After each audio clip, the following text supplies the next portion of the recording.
waiting for the tour to start. With other UCF journalism, students want a nice lounge area. Six and a half hours. Last year coming back, it was 9.5 on Sunday. This is inside Vox Live. It's their international streaming service. Underway. Really, any moment now was scheduled to begin at 1 p.m. Eastern Time. They never start on time, so it looks like they will get underway any moment now as we see more reporters take their seats on those hostages that are still being held there in Gaza.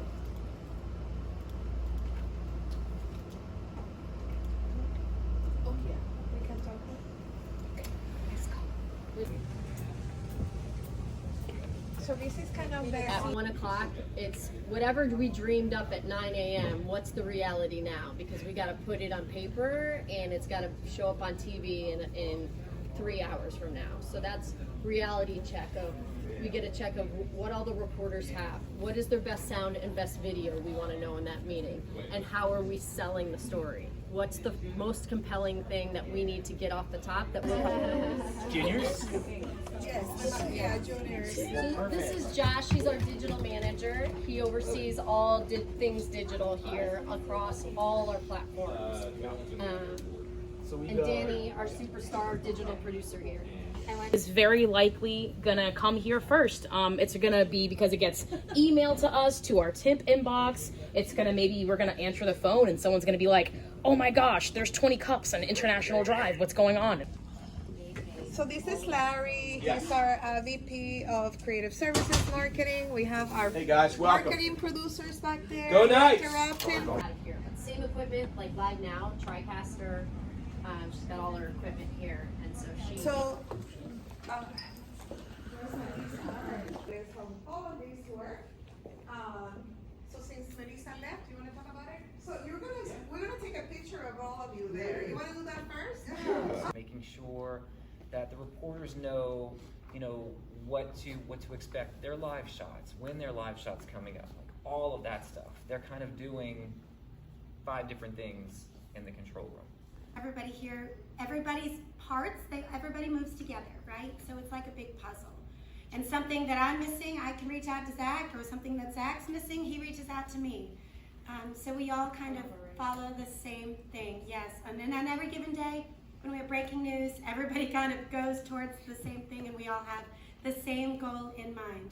As the planning producer, I basically just handle all the morning show guests, in addition to all of our big special events stuff. And again, it's a huge team, so it's not just me, it's a number of people that work together.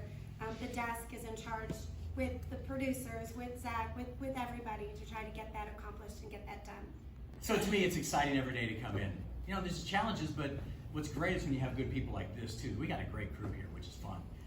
You press on that pedal, and that's how you move the teleprompter. Don't you guys the meteorologist release 2 balloons a day, 12 We do. p.m. London time? We don't do that, unfortunately. That's the National Weather Service. But meteorology is a ton of data. I mean, it's literally like my day starts and ends with looking at maps and models, and there's things. Let me see if I can pull one up for you here. So actually tonight, I'll show you this real quick. There's going to be a tornado outbreak in the Deep South, and I'll show you what that looks like. So we look at things that are called computer models. Zoom in and zoom out, like there's these showers off the coast today. But that's weather. It's something different every day. And as great as the technology we have, there's still a level of meteorology that we're never going to be able to get. All the reporters are required to pitch 2 stories. They put them in Slack before the meeting, and we've kind of already gone through them, and now we're going to talk about the assignments for the night and for the early shows too. So welcome. And I know we have to find a way to help these people out. At the federal level, he talked about maybe we need to put more money in these, Medicaid, Medicare type programs. Spoke to a health law attorney, basically telling what can I tell some of these patients, and he said there's a way you can file a complaint online, so I would recommend them doing that.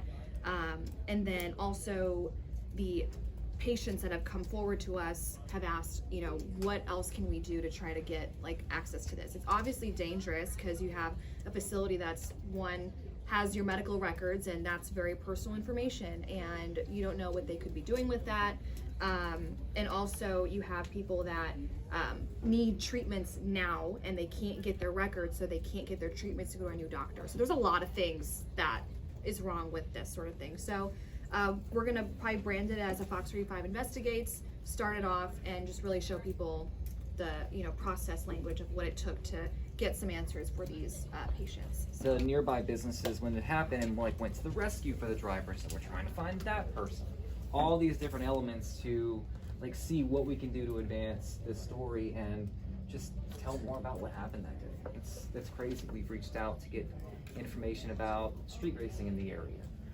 If there have been a lot of reports, if there have been citations from 6 months ago, a year ago, 2 years ago, just to see like how big of an issue street racing is in that area.